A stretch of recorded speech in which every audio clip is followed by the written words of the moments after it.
Welcome back, Crush a Lot Podcast. I'm your boy Cheese.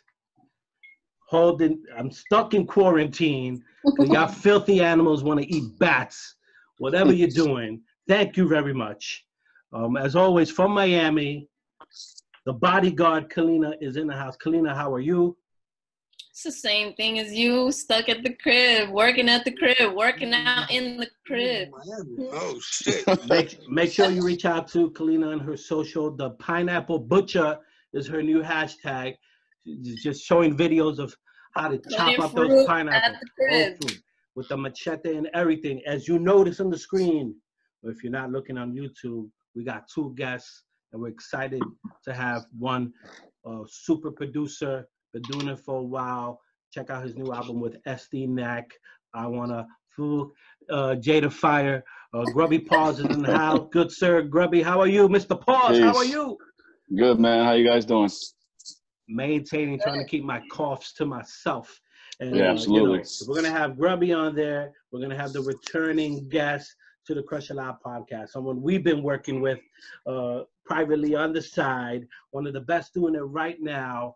If you know anything about the underground scene and who's on the come up and who's holding it down, then you know about Estee Nack. Miss Nack Daddy, how are you?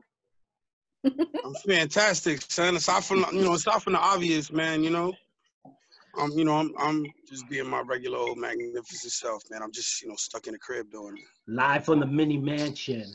Man, it's so great to have you guys here. I wanna fuck JADA FIRE. Oh, you said it? It's our YouTube's gonna bring us down. They're gonna block me anyway. You know how I go.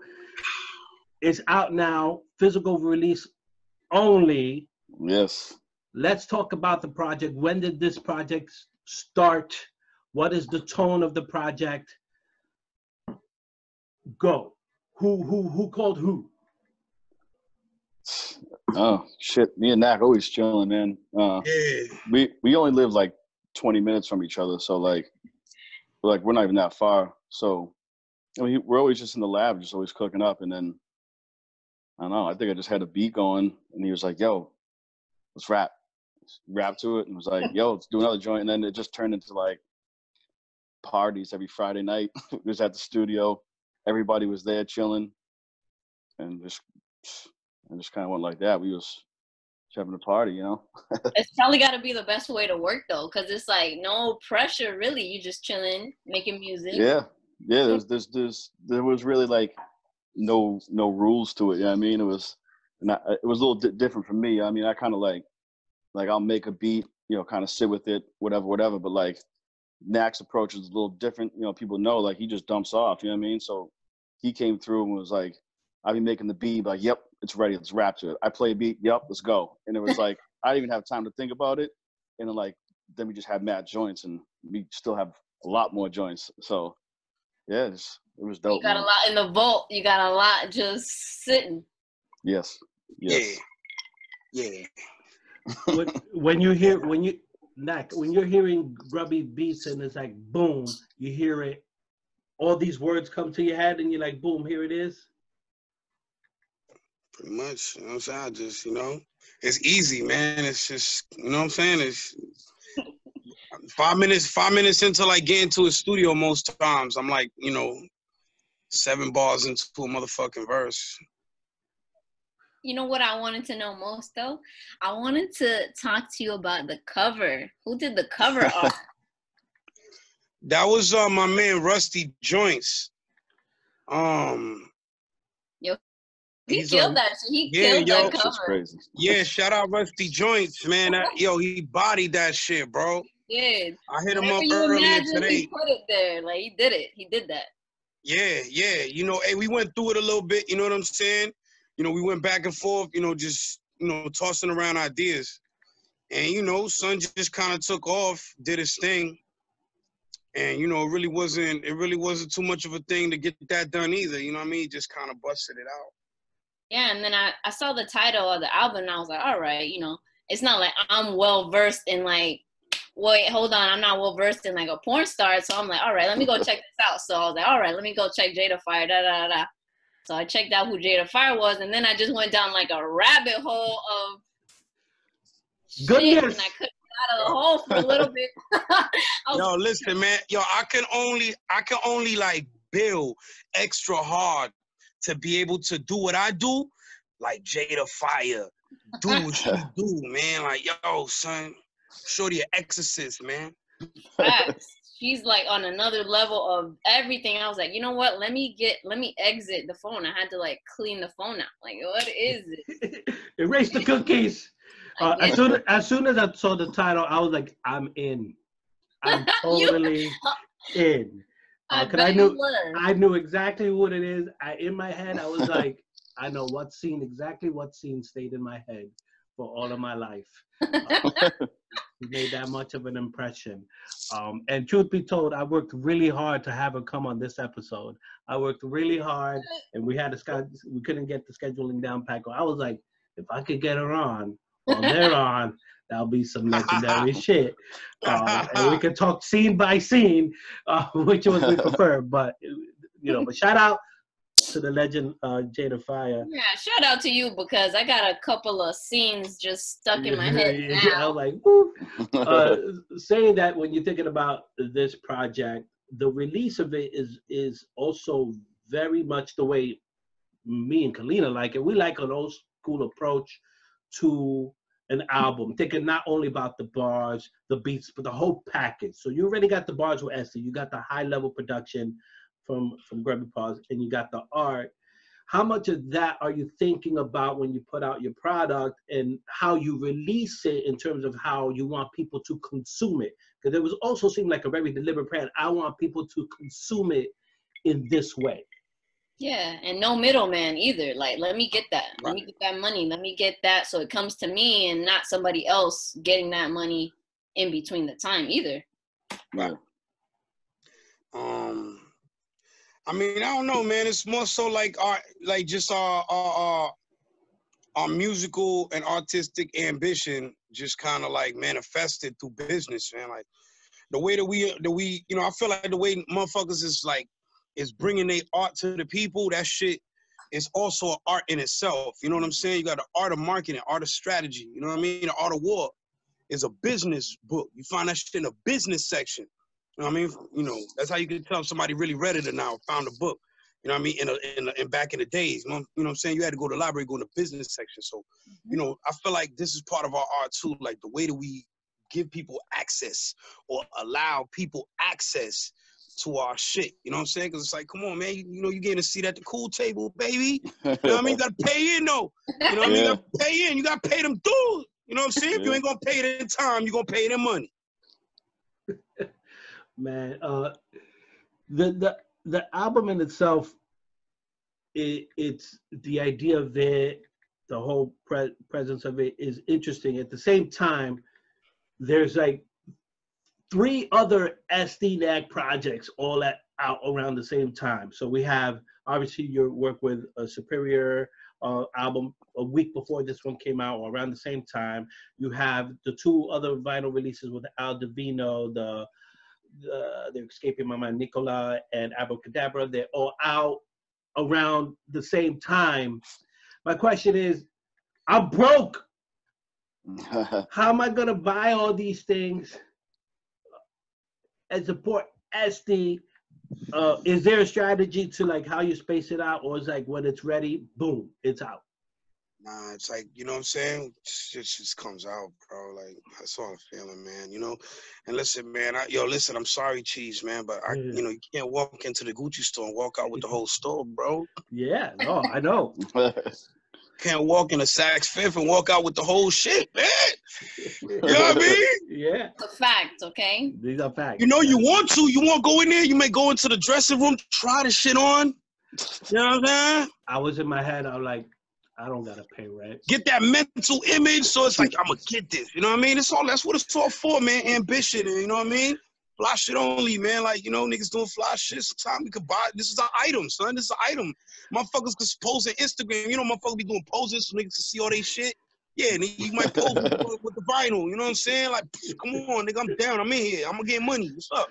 Go hit the links below and make sure you go cop those vinyls while they're around. I'll be broke tonight, but I'm gonna have to get them because I'm trying to get my collection complete. Yo, that's an investment, Chief. It's an investment, you heard? Vinyl, the cover art, all the art, that's an investment. The art part, that's the best part of all the vinyl, all the music. You got to buy it. And then when you buy it, it feels so much more special because it's yours. It's yours. You can always look at it like, oh, I can listen to it and I can see it. It's the best. It's the best. Right. Yeah, it's the OG. It's, you know, that's a motherfucking, it says, yo, I was there. You wasn't. I was there. You know what I'm saying? It's a historical document, son. That's right. Yeah, and that's kind of what we went. All that. Yeah, we went with the approach too. Like we didn't even put the parental advisory on that. Like we didn't want to like mess with the art. You know what I mean? At all. Like the painting. Like if you hold like the vinyl next to the actual painting, like it looks identical. Like I had my man Lino. He came with the camera. It was like professional, like to shoot like artwork. He took the photo. So like that JADA FIRE album cover, like you get that vinyl, that's like super high quality shit. So like we just made sure we had everything ready to, you know, so we didn't want people to wait on it. We want people to experience it like as fast as they could, you know what I mean? So if you buy it, I mean, you get it within like 2 to 5 days, less. So we ship them out like immediately. So we just kind of want to do a little different approach. Like we didn't want to do no pre-orders and like we wanted people just to have everything, you know what I mean? So it was dope. Pixelated images, none of that. The real deal. Yeah, so we took the extra steps and made sure everything was like exactly how we wanted it to be before we even like mentioned that we had anything ready to go. So, yeah. Man, where the hip hop is in a great place. No matter what part of hip hop you like, right? There's enough subgenres at this point of hip hop that you can like whatever you want and still be considered hip hop. But there's just something really special happening in the underground scene right now where there's this nice momentum being built and Estee Nack is right there along with everybody else. What is the next step for Estee Nack, for Grubby Pawz in this new momentum that hip hop has? Because hip hop comes in cycles, right? It kind of just comes in cycles. It bubbles up every time and then it bubbles down and bubble. Right now, the come up is here. It's peaking. Where are you guys in that momentum? Do you see that? How do you plan to navigate it to get to your like biggest core audience? Go ahead, Grubhub. I mean, I think just like, I mean, I don't even really, to be honest, I didn't really think about it like too much like that. I mean, I just go to the studio and just try to keep making the best shit I can, keep working with as many people as I can that I want to work with, and just try to put out quality stuff. You know what I mean? Like this year, like what I did with Nack shit, like me and him really like put a lot of thought into this. So like that's just kind of like one thing at a time. You know what I mean? Who knows where it's gonna go? Did we really put that much thought into this? Not the actual music. No, we didn't. Like we did, but like the thought of like the laying out, how we gonna release it. Yeah, probably not. We sat down to kick the shit a whole bunch.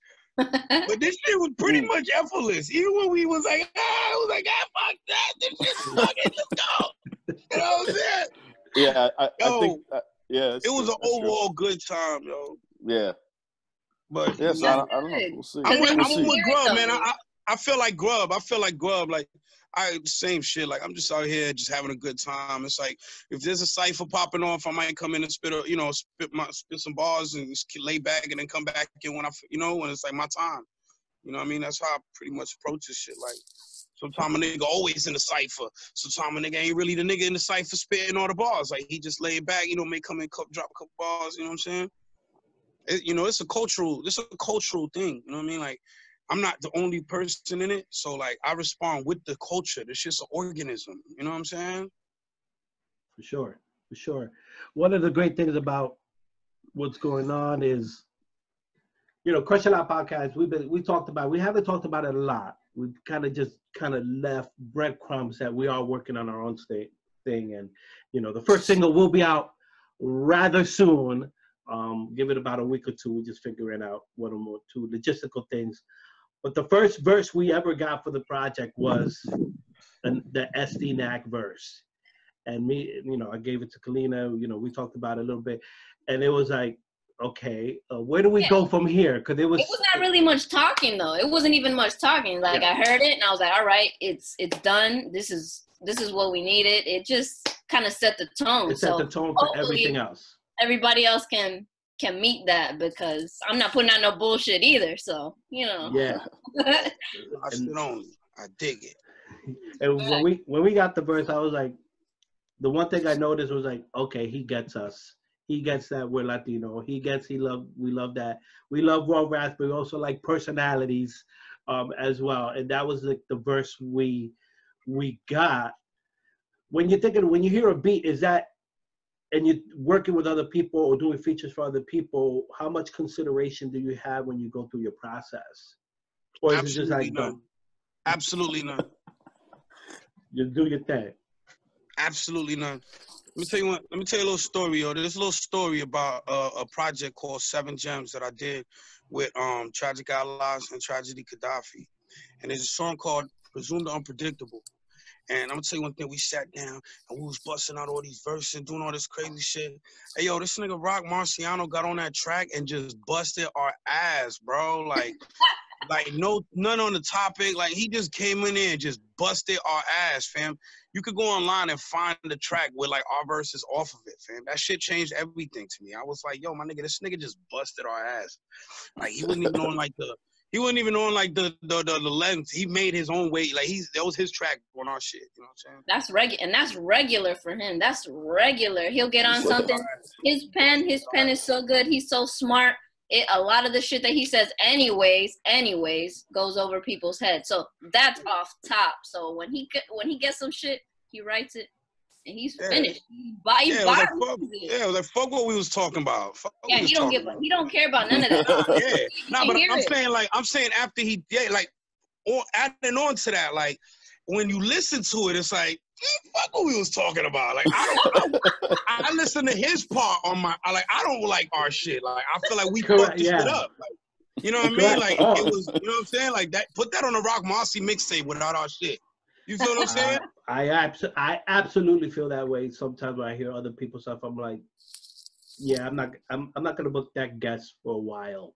Let that other episode from that other show sit for a while, and let me come back to it once I figure out how to re-strategize this. Like, I'm very aware of what's going on. I'm like, that was a dope interview. I'm gonna give love, but I'm gonna come back in 6 months once that dies down a little bit and come back. So it's like I'm very aware of that. Like, kind of like, oh shit, how do we follow up with that? That's an interesting. But it makes me better. Like, it makes me study and learn how to really be a better what we do here. Is that something, Grubby, when you think about other producers and you listen to other producers and you're like, oh, that shit is like otherworldly? Does that or not really? Or not really? Yeah. Or you're like, whatever, I'm just gonna work. I mean, yeah. I mean, I really don't like. I really don't concern myself with like really what everyone else is doing. To be honest with you, like.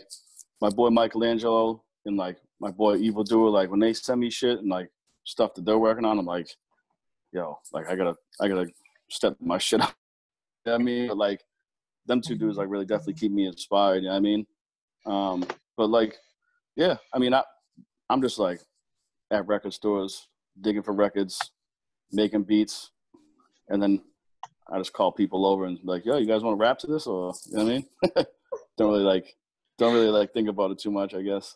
I like that approach way better. Some people be so into their shit that they just, I don't know, it just seems forced at some point, and it just don't. They got no drip. They got no drip.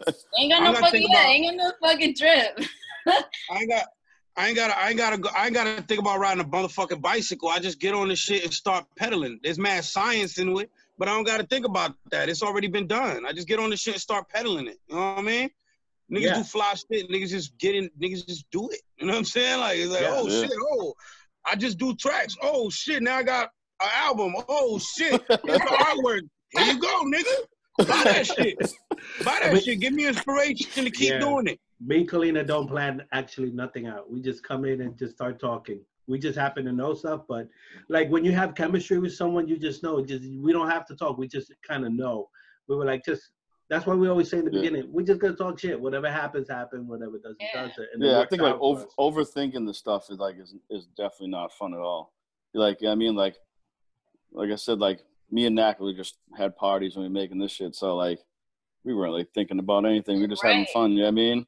And like at the end of the day, who's gonna tell you what you're doing, right? Who do you have to impress? Nobody. Yeah, as long as me and Nack, like at the end of the day, as long as we were just like, yo, spend fucking.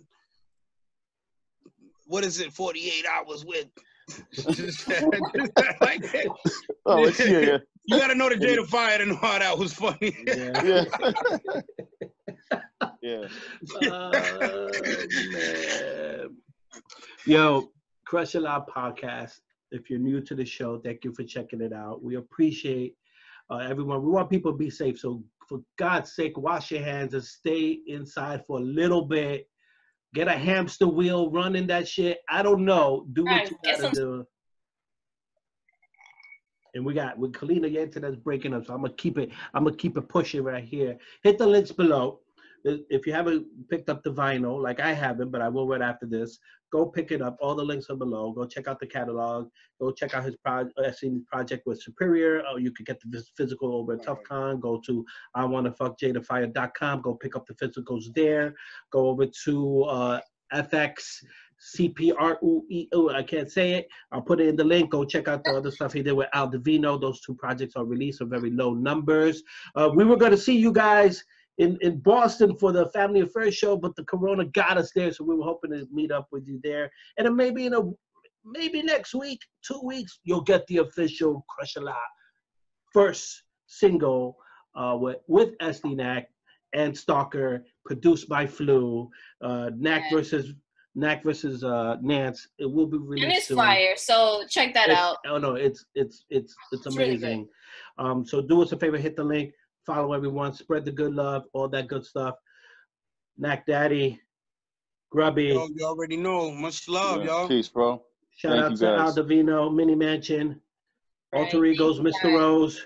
Shout Keep doing the good work. Keep taking my rent money. Yes, sir. Yes, sir.